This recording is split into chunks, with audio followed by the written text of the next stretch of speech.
오늘은 어린이 주일로 드려지고 있습니다. 그래서 어린이를 어떻게 대해야 하는가라는 오늘 본문 말씀을 통해서 함께 은혜를 나누고자 합니다. 그림에 보면 어린이라는 말이 보면은 나이가 적다라는 뜻 어린이라는 말과 의존명사 이가 결합이 된 낱말로 어린이라는 말이 쓰여집니다. 사실상 이 어린이에 대한 인식이 변하기 전에는 단순히 어른에 종속되는 존재로 여겨졌습니다. 그래서 어떻게 보면 요즘도 아직도 그런 생각을 갖고 있는 분들이 계시죠. 그래서 아이를 그림처럼 소유물로 인식하는 부모들이 문제가 되고 있습니다. 그림에 보면 아이를 그냥 보물처럼 이렇게 집어넣어요. 그리고 꼼짝 못하게 하는 거죠. 그래서 어린이에 대한 인식이 종속품으로 여기는 정도니까 자연스럽게 어떻게 해요? 어린이를 학대하거나 억압적인 태도를 취하는 게 아직도 이 사회 가운데 있습니다. 전통 사회에서는요, 부모님이나 조부모님이 가정교육을 통해서 어린이의 인성교육을 도맡아 하는 그런 일들이 있었어요. 그래서 집안 풍토의 가정의 그런 부분들을 가지고 아이들이 양육됐었죠. 인성교육이 됐던 거예요. 그런데 핵가족화가 되고 맞벌이 부부가 증가되고 사회 구조가 상당히 많이 바뀌면서 가정 내 교육에 의존하기가 굉장히 어려워져서 따라서 어떡합니까? 공교육이 굉장히 중요하다라는 얘기를 합니다. 근데 공교육에서도 인성교육은 시키지 않잖아요. 그렇죠? 학원을 보내고 그런 일들만 치우치지 인성교육이 안 되는 거예요. 그림을 보면 초, 중, 고 재학생 자녀 유무 그리고 사교육 경험에 대한 조사 내용이에요. 여기 내용을 보면 월 평균 사교육비도 굉장히 큰 부담으로 등장을 하고 있습니다. 그럼에도 불구하고 새벽부터 아이들을 자정까지 자식들을 학교에 또는 학원에 맡기는 것이 바로 우리의 교육 현실입니다. 근데 한 명도 지금 안 나는 시대잖아요. 근데 당연히 모두가 어떡합니까? 이 한 명이라도 나왔으면 이 아이를 천재, 영재 또는 인류로 키우기를 원하는 거죠. 그래서 천재 교육, 영재 교육, 인류병에 휩싸여 있다라고 이 시대를 이야기합니다. 생각해보면 굉장히 끔찍한 일인 거잖아요. 아이를 그냥 학원에 밤늦게까지, 새벽부터 밤늦게까지 집어넣어놓고 그냥 머리에다가 주입식 교육을 해나가는 이 현실을 많은 사람들이 끔찍해해요. 그런데도 자기만 안 할 수 없다고 얘기를 하죠. 다 교육 현실을 비판하지만 그 교육에 또 열심히 참여하고 있는 게 또 현실입니다. 더욱이 문제는 부모들이 아이들에게 굉장히 치명적인 가치관을 심어주는 경향이 굉장히 크다는 겁니다. 자, 그림 보면 이런 글귀가 있어요. 아이들에게 무심코 던진 말들이 있습니다. 부모들이 자녀 앞에서 조심해야 할 말과 행동들이 있는데, 자, 그림 보여주세요. 있는데 이게 이렇게 얘기해요. 그러니까 가치 기준이 물질 기준이죠. 그래서 어떤 아이가 그릇을 깨트리거나 문제가 발생하면 이게 얼마짜린데? 그리고부터 가치를 이야기하는 거예요. 그 아이가 다쳤는지 뭐 했는지를 물어보지 않습니다. 또한 엄마가 얘가 뭐 이제 문제가 생겼어요. 그러면 그냥 돈으로 다 해결하려고 하는 부분들이 생겨요. 또한 아무도 안 보는데 뭐 어떠니? 라고 어떻게 보면 이중적인 잣대를 가지고 살죠. 또 넌 허구한 날 맞고 들어오니? 라고 이야기하면서 때릴 것을 강조합니다. 그리고 예를 들어서 또 아버지를 이렇게 빗대 얘기하는 거죠. 너희 아버지 같은 사람 되지 마. 이렇게. 그러니까 이게 지금 말 한마디 한마디를 통해서 실상 치명적인 가치관들을 지금 심어주고 있다는 거죠. 그러니까 남의 집에 데려가요. 그러면 야 남의 집에서라도 좀 조용히 해. 집에서는 어쩔 수 없지만 이렇게 이야기를 하는 거예요. 다시 말하면 눈 가리고 아웅하는 그런 식의 교육 구조를 갖고 있는 거죠. 우리가 이런 시대에 지금 아이들을 키우면서 이런 잘못된 가치관들을 지금 심어주고 있다는 얘기입니다. 거기다가 사회에는 우리 아이들을 오염시킬 만한 수많은 유혹들이 있어요. 또 특히 여러분이 지금 세대에서 지금 자녀들을 대할 때 자녀들이 SNS나 인터넷 환경에 너무 많이 노출되어 있고 AI 시대로 지금 접어들었기 때문에 여러분들이 터치하기가 이제 선을 넘어버린 그런 시대 속에 아이들이 노출되어 있는 거죠. 성적인 문제도 그렇고 가치관의 문제도 그렇고 그러니까 정말 붙들고 교육해야 되는데 할머니 할아버지들이 계셔서 붙들고 이렇게 해야 돼라고 정말 책을 놓고 성경책을 놓고 무릎에 앉혀놓고 아이들을 교육해야 되는데 그런 게 지금 전무한 상태인 거죠. 그래서 대부분 성도들이 이렇게 생각하는 거예요. 세상은 세상이고 교회는 교회. 갈라치기라고 이야기하는 그런 생각 가운데 빠져 있는 겁니다. 그러니까 아이들에게 잘못된 가치관을 심어 주어도 어쩔 수 없는 그런 상황 속에 빠진 거죠. 그리고 어떻게 교육해야 될지도 감을 못 잡는 겁니다. 본문은 예수님께서 요단강 건너편에 가셨을 때 일입니다. 예수님이 그곳에 가셨을 때 부모들은 아이들을 데리고 와요. 그림처럼. 그리고 예수님께 축복 기도를 받고 싶어 합니다. 이렇게 사람들이 예수님께 데려와서 예수님이 만져주기를 원하고 어린아이들을 데리고 오니까 제자들이 그 부모들을 꾸짖는 거예요.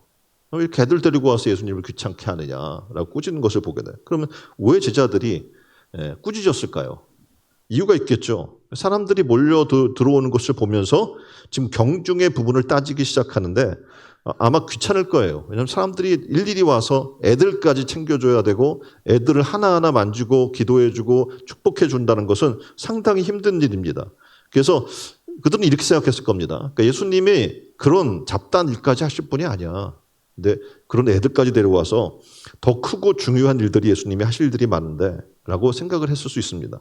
따라서 어린아이들을 복을 빌어주고 그리고 축복해주고 기도해주는 것은 시간을 뺏기는 일이라고 생각해서 귀찮게 생각했을 수 있다는 겁니다. 또 하나는 생산성이 없다는 거예요. 그러니까 어린아이나 노인이나 여인을 당시에 보면은 사람의 카운트할 때 세지도 않은 거예요. 왜냐하면 생산성이 없다라고 생각을 했기 때문에 그렇겠죠. 그러니까 당연히 어떡합니까? 어린 아이들을 따로 시간을 떼서 지금 굉장히 바쁜데 시간을 떼서 걔네들에게 복을 빌어주고 기도해주고 안아주고 뭐 이렇게 한다는 시간을 낸다는 것 자체가 굉장히 어떻게 가치가 없다라고 생각했을 수 있습니다. 왜냐하면 당장 눈에 띄는 효과가 없어요. 어린아이들에게 시간을 들이면 그 효과는 아마 20년, 30년 후에 나타날 수도 있습니다. 따라서 어린아이와 그 아이를 데리고 온 부모님들을 꾸짖은 겁니다. 다시 말하면 이들에겐 조급한 생각이 있는 거죠. 당장은 아무 일이 일어나지 않는 어린이들에게 뭔가를 투자한다. 이건 낭비다라고 생각을 한 겁니다. 이를 보신 예수님께서는 제자들에게 실망했어요. 그리고 분노하십니다. 그리고 이렇게 예수께서 보시고 분이 여겨 이르시되 어린이들이 내게 오는 것을 용납하고 금하지 말라라고 지금 말씀하고 있는 겁니다. 그리고 그들을 하나하나 모두 안아주시고 안수해 주시고 축복해 주십니다. 어린이 주일에 우리가 어린이에 대한 생각을 좀 전환할 필요가 있어요. 그러니까 어린이를 대할 때 조급한 마음으로 대하면 안 된다는 겁니다. 그러니까 지금 어린이 교사도 마찬가지예요. 아이들을 대할 때 얘네가 당장 어떤 효과가 일어나지 않아요. 내가 시간을 들고 물질을 드리고 아이들을 어떻게 보면 지금 작년들하고는 교육 시간 드리는 게 상당히 달라요. 왜냐면 애들은 하나부터 데리고 오고 데려다 주고 먹여주고 입혀주고 특히 애기들 같은 경우는 닦아주고 챙겨주고 그죠? 다 하고 지가 넘어졌어요. 다쳐. 그럼 부모님에게 또 전화를 걸어서 얘가 이런 상황이 보호해줘야 되고 또 어떻게 병원에도 데려가줘야 되고 손이 엄청 많이 들어가는 거예요. 그러면 생각해봐요. 이거 쓸데없어. 경제적이지 못해. 시간 낭비야. 거기다 투자하는 걸 안 할 수 있단 말입니다. 왜냐하면 조급하게 생각하면 당장 얻는 이득이 없기 때문에 그럴 수 있죠. 자, 김희율의 익숙해지지 마라. 행복이 멀어진다라는 책이 있어요. 여기에 이런 글이 있어서 여러분에게 잠깐 읽어드립니다. 사람과 사람 사이에 기다림이 필요합니다. 무엇이든 쉽게 단정하지 말고 쉽게 속단하지도 말고 기다리는 마음이 필요합니다. 관계에서 기다림보다 더 큰 관계의 줄은 없습니다. 대개의 관계가 성급하게 끊어지는 것은 기다릴 줄 모르는 조급함 때문입니다. 기다림은 단순한 기다림이 아닙니다. 기다림은 나를 돌아보게 하고 상대에 대한 시야를 넓혀줍니다. 기다림의 마음을 가져본 사람들은 관계 그 이후에도 사람에 대한 미움이 없습니다. 기다림은 이미 모든 것을 다 받아들이겠다는 넓은 마음의 표현이기 때문입니다. 살다 보면 관계가 끊어지는 순간들이 여러 번 있습니다. 그러나 중요한 것은 관계가 끊어지는 것이 아니라 기다림 한 번 없이 끝내버린 자신의 조급함입니다. 조급하지 말기, 그리고 조용하게 기다리기. 이것이 살아있는 사람들의 아름다운 모습입니다. 그런 것 같아요. 그렇죠? 조급함 때문에 어떻게 보면 우리가 어린이를 바르게 양육 못하는 거예요. 조급함 때문에 기다려주지 못하고 바로 소리 지르고 애들을 때리고 혼내고 어떻게 보면 미래를 생각하지 않고 정말 기다림을 가지고 대해야 그 마음에 어떻게 해요? 미움이 있을 필요가 없는 것이죠. 본문에서는 제자들이 이 아이들을 볼 때 조급한 마음으로 대한 거예요. 그래서 중요하게 보지 않은 겁니다. 아이들을 대할 때. 근데 이 아이들을 대하는 모습에 대해서 예수님은 제자들을 실망해요. 그리고 이렇게 얘기하는 거예요. 야, 그들을 그렇게 대하지 말고 이렇게 대하라라고 세 가지로 오늘 본문에 보면 얘기합니다. 축복해줘라, 첫 번째. 두 번째는 가르치라, 무엇으로? 말씀으로. 세 번째는 어린아이들에게 너희가 배워야 한다 라고 세 가지를 오늘 얘기해요. 세 가지를 좀 함께 우리가 이야기를 통해서 은혜를 나누기를 원합니다. 자, 첫 번째 뭐 하라고요? 축복하라. 옆에 분에게 물어봅시다. 얼마나 자녀를 축복하고 계십니까? 우리의 사명은 뭐냐면 축복해 주는 거예요. 그래서 우리가 복이라고 할 때 여러분 복을 뭐라고 생각합니까? 창세기 12장 3절에 하나님께서 아브라함을 부르셔서 믿음의 조상으로 삼을 때 이렇게 얘기해요. 너를 축복하는 자에게는 내가 복을 내리고 너를 저주하는 자에게 내가 저주하리니 라고 얘기를 해주고 있는 거예요. 그러니까 유대 사람들은요, 복을 비는 것을 굉장히 중요하게 생각했습니다. 그러니까 한 마을에 특별히 존경받는 랍비나 훌륭한 분이 들어와요. 그러면 어린이들 다 데리고 와요. 그리고 가서 그 어른을 보게 합니다. 그리고 그 어른으로부터 배우게 하는 거예요. 그리고 그 어른에게 가서 존경심을 갖게 하고 복을 빌어주게, 축복을 받게, 안수해주고 머리에 손을 넣어서 복을 빌어줄 것을 간청했습니다. 그러니까 이런 아름다운 풍속으로 말미암아서 그들은 굉장히 축복받는 민족으로 거듭났던 것을 보게 됩니다. 성경은 얘기해요. 심는 대로 거둔다. 뭐한 대로 거둔다고요? 내가 심는 대로 거두는 거예요. 내가 축복하면 복을 받고 여러분이 악을 악으로 대하면 악으로 돌아오는 거예요. 베드로전서 3장 9절의 말씀입니다. 이렇게 얘기하죠. 악을 악으로, 욕을 욕으로 갚지 말아라. 도리어 복을 빌어라. 이를 위하여 너희가 부르심을 입었나니 이는 복을 유업으로 받게 하려 하심이라. 아멘. 오늘 우리에게 너무나 큰 축복을 주신 거예요. 뭐냐면 축복하는 자로 삼아주신 거예요. 복을 빌어라. 왜냐하면 너희가 복을 유업으로 받는 자로 하나님 만드시길 원한다라고 얘기해 주는 겁니다. 복을 받으려면 먼저 내가 뭐 해야 돼요? 축복하는 자가 되어야 되는 겁니다. 시편 109편 17절 말씀입니다. 저가 저주하기를 좋아하더니 그것이 자기에게 임하고, 저주하면 누구에게 임해요? 자기에게 임하고, 축복하기를 기뻐하더니 복이 저에게 나는 거예요. 그러니까 기분대로 말하고 싶은 대로 말하면 안 된다는 겁니다. 축복하는 자는 복을 받지만 저주하는 자는 저주를 받는다고 성경은 분명히 얘기하고 있기 때문에 그렇습니다. 내 가정이 축복할 때 어떻게 해요? 축복받아요. 우리 집은 그냥 끝났어. 우리 집은 그냥 뭐 망했어. 뭐 이렇게 스스로 얘기하면 망하는 거예요. 근데 우리 집이 아무리 어려운 환경이고 지금 관계가 깨져 있고 힘들더라도 어떻게 해요? 복을 빌어주면 되는 거예요. 그러면 내 가정이 복 받습니다. 내 자녀가 볼 때 객관적으로 보더라도 별로야 라고 생각할 수 있는데 자녀에게 복을 빌어주면 어떡합니까? 복 받는 자녀가 될 줄 믿습니다. 또 하나는 말을 잘해야 되는 거예요. 자녀들이 볼 때 함부로 남을 비방하거나 특별히 교회에 대해서 또 하나님의 사람에 대해서 욕하는 것은 금기예요. 왜냐하면 복 받을 기회를 놓쳐버려요. 왜냐하면 생각해 보세요. 내가 교회를 욕해서 집에 가서 교회 오고 싶겠어요, 그 자녀가? 안 와요. 그러면 복 받을 기회가 있어요, 없어요? 없는 거예요. 오늘 본문 말씀에서 우리 예수님 앞에 어린이들 데리고 와서 그 아이들이 예수님을 존경하기를 원했어요. 그리고 우러르게 하는 모습을 보게 됩니다. 예수님 앞에 무릎을 꿇고 복을 받고자 하는 자세, 축복을 구하는 그 부모님의 자세가 얼마나 아름답습니까? 그림을 보면 창세기에서도 아버지 이삭이 아들 야곱에게 복을 빌어주는 그런 내용이 나옵니다. 그러니까 복을 빌어주는 거예요, 자손에게. 근데 뒤늦게 에서가 왔어요. 에서가 왔는데 내게 복을 빌어주세요. 그런데 이미 장자에게 다 축복해 준 거예요. 그러니까 빌어줄 복이 없는 거예요. 복을 빌고 복 받는 사실이 얼마나 소중한지를 지금 이 내용에서 우리에게 얘기해 주고 있는 겁니다.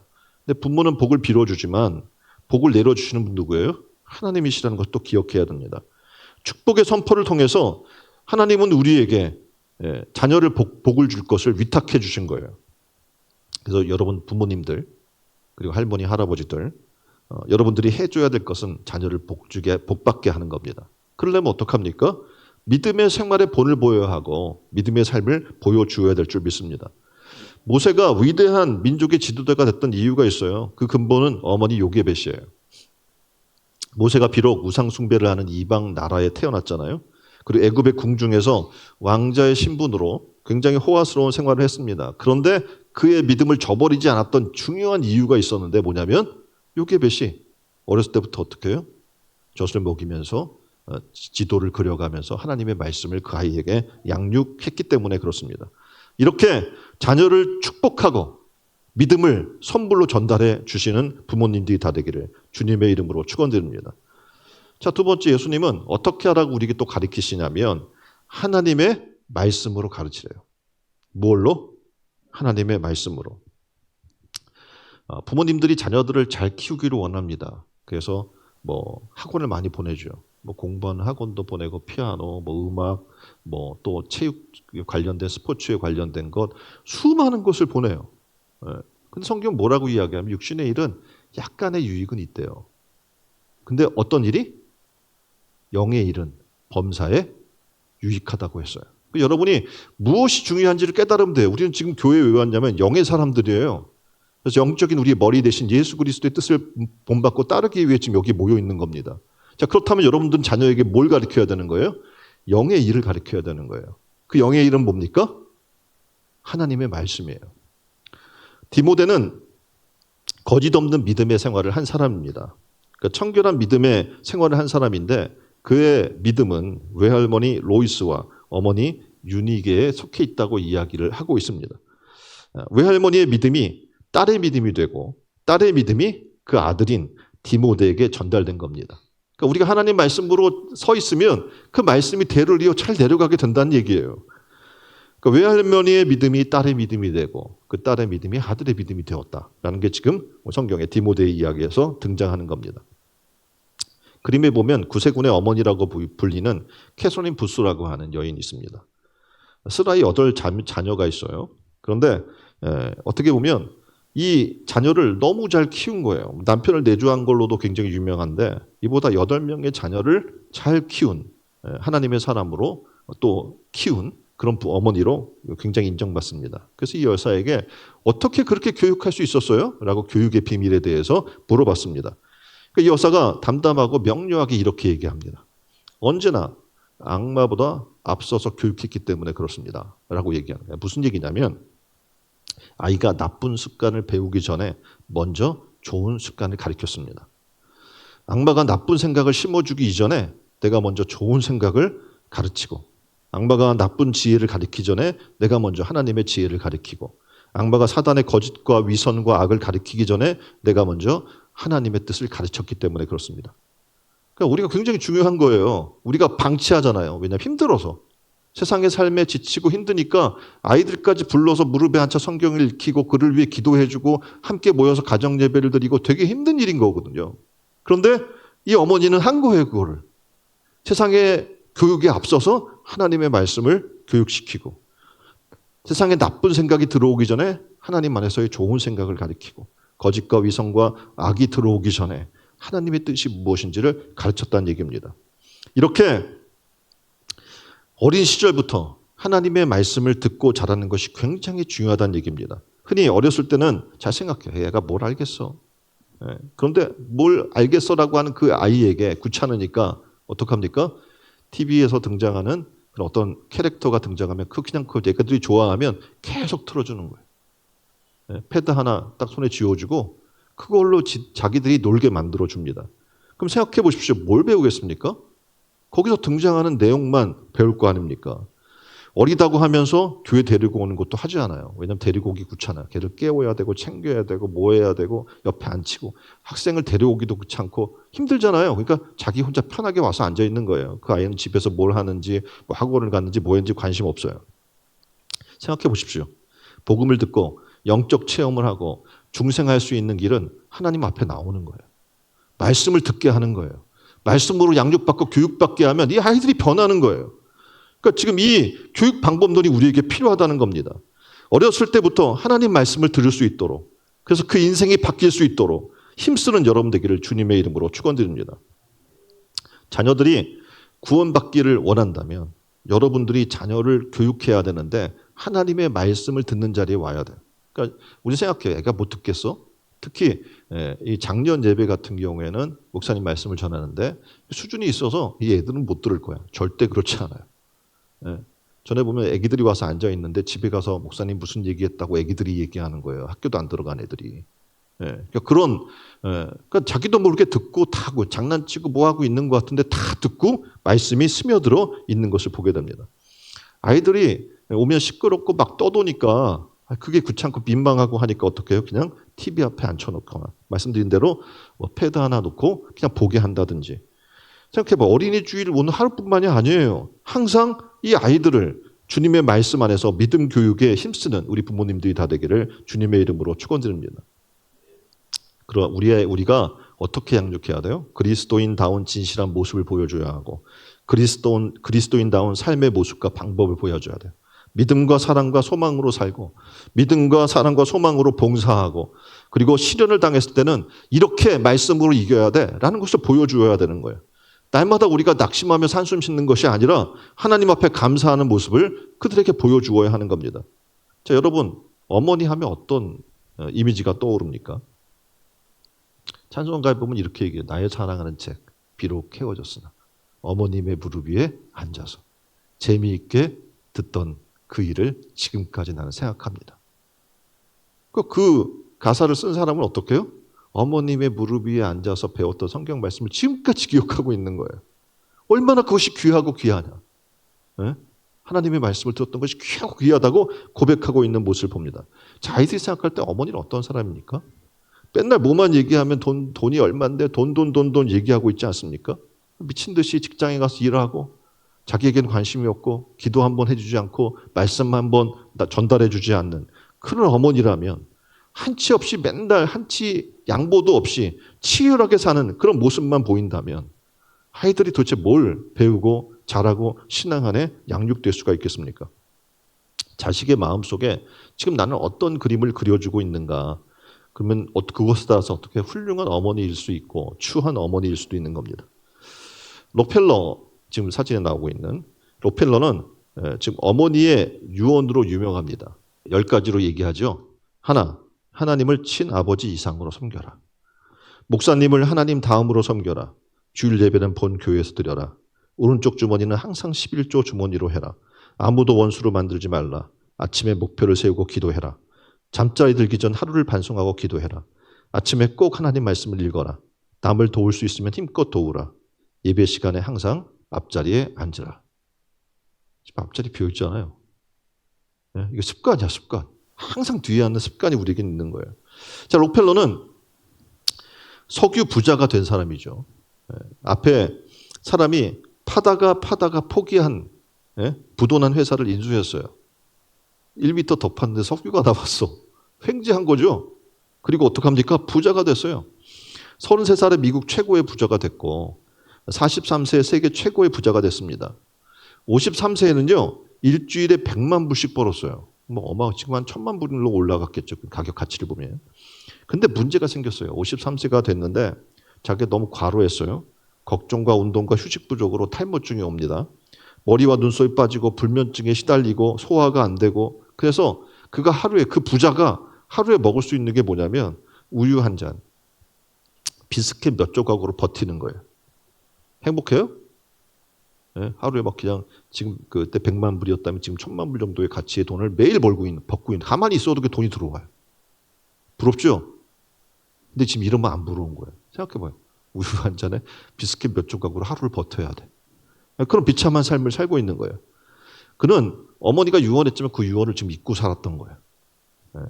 평생 모으기만 하면서 많은 사람들의 눈에 눈물을 흘리는 삶을 살았어요. 부자 그냥 되는 게 아니죠. 그러니까 이게 이 사람이 회사도 인수합병하면서 막 키우는 일들을 했어요. 그러면 수많은 회사가 망했을 거 아닙니까? 그 직장을 잃어버리고 많은 사람을 적으로 만들었어요. 그러니까 어떡합니까? 사람이 두려워. 그래서 경호인단을 두고요. 이 경호인단을 어떡합니까? 맨날 옆에 없으면 두려워서 못 사는 거예요. 집에도 경계를 엄청나게 해놓고. 그래서 그 사람이 53세인데요. 그냥 보면 사람들이 80세라고 여겼대. 그러니까 그 부자는 뭐해? 1년 이상 그리고 의사가 이렇게 얘기하는 거예요. 이제 못 살겠습니다. 인생을 좀 정리하셔야 되겠습니다. 이제 1년밖에 사실 수 없을 것 같습니다. 라는 그런 언도를 내려준 거예요. 잠을 잘 수 있겠어요? 불면증이라고 그랬잖아요. 수많은 사람들의 것을 가로채고 그렇게 못되게 살았으니까 이게 살아도 사는 게 아니죠. 그러니까 불면증의 시대가 너무 고통스러워하고 있는데 그날도 잠을 못 자고 있었어요. 그런데 거실에 테이블 위에 성경책이 있었던 거예요. 성경책이 보입니다. 거기 이렇게 써 있었어요. 누가복음 6장 38절. 주라 그리하면 너에게 줄 것이요 곧 후이되어 누르고 흔들어 넘치도록 하여 너에게 안겨주리라. 이 사람 평생 그냥 끌어모으는 데만 그냥 살아난 거예요. 엄마가 유언했는데도 그 말대로 살지 않았어요. 그런데 이제 어떡합니까? 깨닫게 됐어요. 어떻게 줄 수 있지 내가? 하고 비서를 다음날 밤새 고민하다가 비서를 불렀어요. 내가 이제 이걸 줬으면 좋겠는데 어떻게 줄 수 있는 방법을 좀 찾아봐 달라. 해서 만들어진 게 뭐냐면 록펠러 재단이에요. 어느 날 병원에 있는데 딸의 수술비가 없어서 울고 있는 어머니를 발견했어요. 그래요? 수술비를 대신 내줬어요. 시카고 대학이 넘어간다는 얘기를 들었어요. 찾아가서 조건 없이 그 부채를 갚아줬어요. 학교 너무 감사해서 명예총장을 드리겠습니다. 거부했어요. 딱 그런 거 필요 없어요. 리버사이드의 교회를 크게, 지금 가면 어마어마하거든요. 교회를 세워놨습니다. 지금도 그 교회 말고 수없는 교회들이 세워져 있었어요. 의사는 1년도 못 산다고 했는데 주라는 말씀을 말씀대로 실천하며 살았다니 어머님의 유언대로 아까 이야기했잖아요. 적 만들지 말라는데 수없는 적을 만들었잖아요. 근데 이제 적을 만들지 않고 사람들에게 베풀기 시작을 했어요. 그랬더니 이제 경호는 없어도 살 수 있었어요. 잠도 잘하고 빠진 머리가 다시 나고 사는 게 행복해져서 1년밖에 53세에서 1년이면 54세까지 사는 거잖아요. 근데 몇 세까지 산 줄 아세요? 98세까지 장수하게 됩니다. 그가 그래서 이렇게 얘기를 해요. 자, 그림. 뭐라고 얘기해요? 돈은 아무것도 아니다. 하나님만이 모든 것이 되신다. 그 삶을 살아보면서 고백한 거예요. 흔히 지금 이 록펠러가 어떻게 보면 그 전에 살았던 53세 이전에 살았던 삶은 굉장히 어떻게 보면 악덕 기업인으로 산 거잖아요. 남의 거 가로채고 인수합병하고. 그렇죠. 그러면 그의 삶을 이야기하면서 교회에서 왜 이 사람을 자꾸 얘기하냐 이렇게 얘기하는데 변화된 거예요. 말씀을 받아들이고 이제 어머니의 유언대로 말씀대로 살았더니 복 받는 사람으로 바뀌게 된 겁니다. 우리가 해야 할 일은 바로 이런 거예요. 어릴 때부터 말씀으로 살아나가면 어떤 사람이 된다? 복 받는 사람이 되는 줄 믿습니다. 만약 어릴 때 내가 말씀으로 살지 않았으면 어릴 때 어머니가 유언까지 하고 자라는데도 고집 세게 자라잖아요. 안 바뀌잖아 사람이. 생각해봐요. 말씀도 없으면 자기 주장이 얼마나 강하겠어요. 말씀이 없으면 얼마나 자기 지식을 의존하겠어요. 말씀이 없으면 얼마나 자기 경험만 의존해서 살아나가겠습니까? 우리는 바로 그런 존재이기 때문에 그렇습니다. 그래서 마음 열고 예수님 믿기가 점점 어려워지는 거예요. 근데 어린 아이 때 하나님 말씀을 내가 받아들이고 말씀 가운데 살잖아요. 수용력이 생겨요. 말씀에 대해서. 어떤 어려움이 다가올 때 깨닫고 회개하고 성경 말씀을 읽을 기회가 생기는 거예요. 언더우드가 주일학교 때 일입니다. 주일학교 헌금 시간에 언더우드는 모든 사람들이 다 헌금하고 있는데 헌금을 하지 못했어요. 가슴에 손을 얹고 머리를 숙인 채 눈물을 흘리고 있는 이 아이를 보게 됩니다. 주일학교를 마치고 선생님이 언더우드에게 이유를 물어봤어요. 야, 너 왜 그러고 있었니? 그랬더니 저는 가난해서 헌금을 낼 수 없습니다. 대신에 저는 그렇게 기도했어요. 내 몸과 마음과 정성과 생명을 주님께 바치겠습니다. 선생님 충격받았어요. 그래서 그 아이를 불러서 30불을 줬어요. 주면서 그 돈으로 다음 주일부터 뭐하라? 헌금해라 라고 했어요. 그런데 이 아이는 감사하며 돌아갔습니다. 그런데 놀랍게도 겨우 한 주일 지나고 다음 주일 헌금을 하고 그 다음 주에 언더는 또 헌금하지 않고 또 어떻게 해요? 눈물 흘리며 기도하는 모습을 목격한 거예요. 선생님 이상하게 여겨서 또 아이를 불렀어요. 야, 생각해봐. 1불씩만 돼도 30주는 드릴 수 있었을 텐데 또 왜 안 하는 거야? 이러고 또 이제 다구친 거죠. 그랬더니 이 아이가 얘기하는 거예요. 30불을 1달러로 바꿨습니다. 그러니까 빵도 사 먹고 싶더래요. 네? 그리고 학용품이 자기가 없는데 학용품도 사고 싶더라는 겁니다. 그리고 이것도 하고 저것도 하고 싶은 마음이 자꾸 생기는 거예요. 그래서 어차피 하나님께 다 드릴 건데 하고 첫 주에 한꺼번에 다 드렸다는 겁니다. 이 아이의 이야기를 듣고 선생님이 감동 먹은 거예요. 어떻게 그럴 수가? 하고 목사님에게 얘기했어요. 그랬더니 목사님은 이 아이를 장학생으로 선발했고 그리고 어떻게 해요? 공부할 수 있도록 배려해 줬습니다. 언더우드가 후에 이제 신학 박사가 되고 목사가 돼서 한국에 복음을 들고 선교사로 오게 됩니다. 그가 세운 대학이 어디예요? 연세대학교. 그러니까 그 전에 연희 학교죠, 대학이죠. 그래서 연세대학교를 세운 거예요. 이렇게 말씀으로 양육된 아이들은요, 엄청난 열매를 맺게 되는 거예요. 여러분의 자녀가 지금 뭐 운동을 배우고 세상에 잘 살 수 있는 스킬을 배우고 뭐 수많은 걸 가르친다고 그 아이가 잘 되는 게 아니에요. 하나님의 말씀으로 양육하신 여러분 되기를 주님의 이름으로 축원드립니다. 어린이 교육에 성공한 나라가 이스라엘이죠. 초등 교육 내용이 있어요. 아이들에게 하는 초등 교육을 내보면 이런 내용의 커리큘럼이 있어요. 부모가 먼저 낙관적 모범을 보이세요. 탈무드에 이런 내용이 등장하죠. 신은 명랑한 사람에게 복을 내린다. 낙관은 자신뿐 아니라 다른 사람도 밝게 만들어주기 때문에 이렇게 얘기하죠. 또 자녀를 강인하게 키워라. 역경 교육을 해라. 그래서 역경 지수를 높여줘라 라고 얘기를 합니다. 유대인들은 아이들에게 위인전을 굉장히 많이 읽어줘요. 왜냐하면 어떻게 사람들이 살았는지 벌써 그 삶의 모습을 보면 아이들이 어떻게 해요? 어떤 삶의 샘플들을 많이 보게 될 거 아닙니까?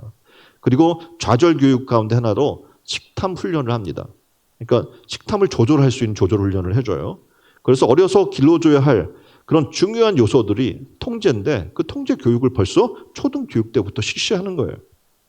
12세 전에 이런 기본 교육이 있어야 점점 과중해지는 중학교, 고등학교 올라갈 때 무리하게 그것을 감당하지 못하는 게 아니라 감당할 수 있게 되기 때문에 그렇습니다.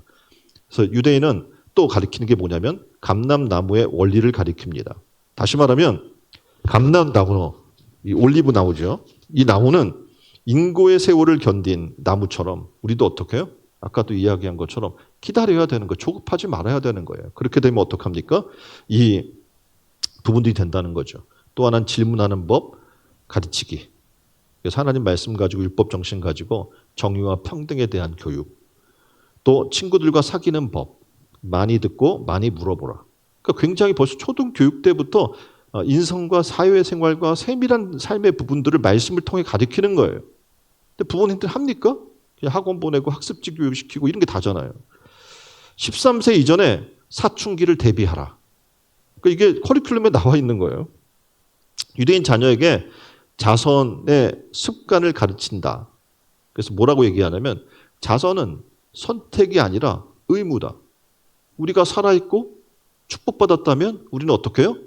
자선을 하는 게 선택해도 되고 안 해도 되는 게 아니라 우리의 의무라는 거예요. 하나님 복 주셨으면. 그런 것들을 가르치는 거예요. 자, 이렇게 가르치고 배운 아이들이 유대인 인구가 한 1,400 되는데 1,400만 되는데 전 세계 인구의 0.2% 정도가 돼요. 근데 그림처럼 역대 노벨 수상자를 보면 22.3%예요. 어마어마한 거예요. 숫자 굉장히 적잖아요. 우리보다도 인구가 적은데. 근데 어떻게 해요? 22.3%가 유대인이거나 유대 가문의 사람인 거예요. 1901년부터 지난 2014년까지 집계한 보면 195명의 노벨상 수상자를 배출했어요. 경제학상 수상자는 29명, 39%에 이르고 노벨상을 받은 여성은 세계적으로 분포도를 따지면 절반이에요. 어마어마한 거예요. 미국 연방준비제도의 의장은 거의 유대인이 독식해요. 그래서 역대 의장 15명 중에 11명이 유대인입니다. 미국 대형 금융사 JP모건과 골드만삭스 다 유대인이 세운 회사입니다. 전 세계 억만장자 3분의 1이 유대인이에요. 여러분이 잘 알고 있는 페이스북 창업자 마크 저커버그, 대표적인 사람이죠. 또 영화계, 다음 그림 보면 문화 영화가 이렇게 등장을 하게 되는데, 영화계 MGM, 파라마운트, 20세기 폭스 모두 유대인이 소유한 영화사입니다. 영화 주라기 공원 이런 것들 만들었던 스티븐 스필버그 있잖아요. 이 사람도 어떻게 유대인이에요. 70만 명의 변호사 중에서 20%인 14만 명이 유대인입니다. 그러니까 세계적인 언론사인 뉴욕타임즈 출판사 사장이 유대인이에요. 미국 대학 법대나 의대 교수의 50% 이상이 유대인이에요. 뭐 심리학자 프로이드, 화가 샤갈, 상대성 이론을 세운 과학자 아인슈타인, 세계적인 지휘자 레오나드 빈 번스타인, 영화배우 뭐 커크 더글라스, 국제 외교의 뭐 대표적인 사람 뭐 키신저 다 유대인이에요. 도대체 이 사람들은 뭐야? 어렸을 때부터 아까 말씀드렸던 율법 하나님의 말씀으로 양육시키는 거예요. 어떻게 살아야 될 때는 굉장히 세부적으로 아이들에게 가르친 겁니다. 어릴 때부터 성경으로 미래의 꿈을 심어주고 하나님의 뜻을 심어준 그들의 교육이 이렇게 성공적이라는 얘기죠. 우리는 도대체 뭘 가르치고 있습니까? 아이들에게. 그냥 학원에 맡기고 학교에 맡겨서 성적 잘 받아서 좋은 대학 가는 것. 그게 다예요. 잘 먹고 잘 살래요. 그게 우리가 얘기하는 거예요. 근데 성경 그렇게 얘기하고 있지 않거든요. 분명히 얘기해요. 육적인 그 일을 여러분이 열심히 가르치면 약간의 유익은 있을 수 있어요. 근데 영의 일을 가르치면 하나님의 말씀으로 양육하면 어떻게 된다고요? 범사가 유익해지는 줄 믿으시길 바랍니다. 그래서 내 이름이 아닌 내 방식이 아닌 주님의 이름으로 한번 교육해 보시길 바랍니다. 말씀으로 여러분 스스로가 살고 말씀으로 여러분이 어떻게 교육하게 되면 그 아이들이 정말 믿음의 아이들로 잘 자라게 될 줄 믿습니다. 자, 세 번째, 예수님께서 제자들에게 또 이렇게 말씀하시는 거예요. 야, 어린이와 같이 그렇게 하나님 나라를 섬기는 자들만 하나님의 나라를 갈 수 있어. 너희도 어떻게 해야 돼요? 어린이에게서 배워야 돼. 라고 세 번째 이야기를 해주고 있는 겁니다. 어린아이들은요, 신뢰를 잘해요. 순수하기 때문에. 우리가 자라면서 못 믿기 시작하잖아요. 많이 당해봐가지고 믿을 수가 없는 거예요. 근데 어린아이는 어떻게 잘 믿어요. 하나님과 부모님을 가르쳐준 대로 그대로 믿습니다. 이 믿음이야말로 천국 백성의 기본 자세임을 성경은 얘기해 주는 겁니다. 그러니까 어떻게 보면 어릴 때 좋은 점 중에 하나는 뭐냐면 의심이 없다는 거예요. 나이가 들면 들수록 못 믿어요. 의심이 많아요. 그래서 성경 우리에게 얘기하는 겁니다. 모든 일들에 있어서 이렇게 어린아이와 같이 그런 순수한 신앙을 어린이에게서 배워라. 자, 이 어린이 주일을 맞아서 우리는 어린이들 보면서 특히 아이들 보면 순수하잖아요. 웃는 것도 순수하고 뭘 해도 거기에 치밀하게 계획해서 범죄하려고 하는 게 아니에요. 실수하는 거라 그런 거지. 그러니까 웃어 넘길 수 있어 다. 그런 순수함이 있기를 주님의 이름으로 축원드립니다. 두 번째는 꿈꾸는 법을 배우라는 거예요. 자, 옆에 분에게 한번 물어보실까요? 꿈이 있으십니까? 꿈이 있으세요? 예? 그럼 대다수 나이가 드시면 무슨 이 나이에 꿈을 꾸겠습니까? 하고 이제 애들이 잘 되기를, 어린아이들이 잘 되기를 하잖아요. 근데 애들은 꿈이 많아요. 되고 싶은 것도 많죠. 하고 싶은 것도 많고. 애들은 꿈이 많단 말이에요. 꿈을 꿀 수가 있어요. 근데 나이가 들면 꿈을 못 꿔. 다 산 거야. 그래서 이제 너무 일찍 다 산 사람들이 많아가지고 노후를 꿈꾸지 못하고 그냥 어떻게 하면 내가 노후에 어렵지 않고 살 수 있는가, 그것만이 그냥 목표인 것을 보게 됩니다. 근데 아이들은요, 꿈을 잘 꾸고요. 그 꿈이 현실과 맞지 않더라도 꿈을 꾸는 거예요. 그리고 더 놀라운 것은 그 꿈을 꾸면서 그림을 그려요. 그걸 우리는 상상력이라고 하는데 그 그림을 그려요. 그래서 우리가 알고 있는 지식을 뛰어넘어요, 그 꿈이. 희망은 경험을 이겨내는데 그런 걸 갖고 있는 거 아이들이. 여러분이 알고 있는 꿈을 꾸던 요셉을 알고 있죠. 요셉은 어떻게 해요? 놀랍게도 꿈을 꿉니다. 근데 그 꿈을 어떻게 하나님이 주신 꿈이거든요. 현실은 그 꿈과 점점 멀어져요. 뭐 형제들이 배반을 해요. 팔려가요. 거기에 노예가 돼요. 그렇죠? 시종이 돼서 정말 열심히 섬겼는데 또 어떻게 자기를 모략하고 감옥에 갇혀요. 그러니까 꿈과 점점 멀어져 인생을 보면. 근데 그 꿈을 멈추지 않습니다. 그리고 어떻게 해요? 하나님 말씀한 대로 국무총리가 되어서 애굽 사람과 동족을 흉년해서 구원해냅니다. 어릴 때 꿈이 있던 소년 또 모세가 있어요. 430년간 애굽에서 노예로 고생한 자기 민족을 바라보면서 꿈을 꾸기 시작해요. 그때 하나님이 그를 부르셔요. 그리고 그를 통해서 그의 백성을 구원해내는 놀라운 일에 사용합니다. 우리는 이런 어린이들을 바라보면서 다시 꿈꾸는 법을 좀 배웠으면 좋겠어요. 이 나이에 내가 뭘 하겠습니까? 괜찮아요. 은퇴해도 선교를 갈 꿈을 꿀 수 있어요. 그렇죠? 그리고 어떡합니까? 내가 이제 은퇴해서 돈 벌지도 못하고 그런 상황이 있을지라도 어떡합니까? 지금 내가 하나님이 주신 제2의 제3의 인생을 살 수 있다는 거잖아요. 아까 이야기했던 53세 병이 들어서 이제 1년밖에 못 산다고 하는 그런 얘기를 들었어요. 그래도 어떻게 꿈을 꾼 거예요. 주라고 했으니까 이제부터 줘야지. 주니까 어떻게 말씀대로 사니까 꿈꾸는 사람이 됐고 놀라운 일들을 이루는 사람이 된 거잖아요. 하나님이 꿈을 꾸면 시간을 줘요. 할 수 있는 시간을 줘요. 할 수 있는 능력을 줘요. 할 수 있는 건강을 줘요. 그 어떻게 해야 될까요? 꿈을 꿔야죠. 예? 꿈꾸기 싫은가 보네. 예? 이젠 내 인생은 끝이야. 여기까지인가 봐. 막 이렇게 살지 마시라는 거예요. 꿈을 꾸세요. 예. 뭐 이렇게 말씀드린 대로 어떤 사람은 막 진짜 60, 70이 돼도 꿈꾸는 사람이 있고 뭐 대학 다시 들어가는 사람도 있잖아요. 그래서 공부하는 사람도 있잖아요. 근데 어떤 사람은 어떻게 끝났다고 포기하는 사람들이 있는 겁니다. 우리가 꿈을 꿔야 돼. 꿈을 꾸는 것을 배워야 돼. 그래야 과열된 이 교육료를 바로잡을 수 있어요. 우리 민족에게 미래에 대한 희망이 생기는 거예요. 우리 어른들이 꿈꾸기 시작하면. 세 번째는 어린 아이들에게 사랑을 배워야 돼요. 뭘 배우라고요? 사랑을. 애기 때, 애들 때는요, 그냥 이렇게 방에다가 정말 모아놓으면 금방 친해지고 금방 서로 챙겨주고 사랑해요. 네? 뭐 걔가 야, 너 어디 살아? 니네 집에 뭐 있어? 이러지 않아요. 그렇죠? 상관없어. 그냥 신분과 계급과 뭐 배운 것과 그런 거 상관없어. 부모가 어떤 사람 상관없어. 그냥 다 서로 사랑하고 하는 거예요. 그런데 어른이 되면 사랑하기 쉽지 않아요. 굉장히 계산을 많이 해야 되고 눈치가 있어야 되고 상황 파악을 잘해야 되는 거예요. 근데 아이들은 어떻게 그냥 엄마 하나만 있으면 돼요. 그렇죠. 엄마 하나만 있으면 엄마를 옆에 체온과 사랑을 확인하고 있으면 잠을 잘 수가 있고요. 그 사랑을 계속 또 아이들은 확인해요.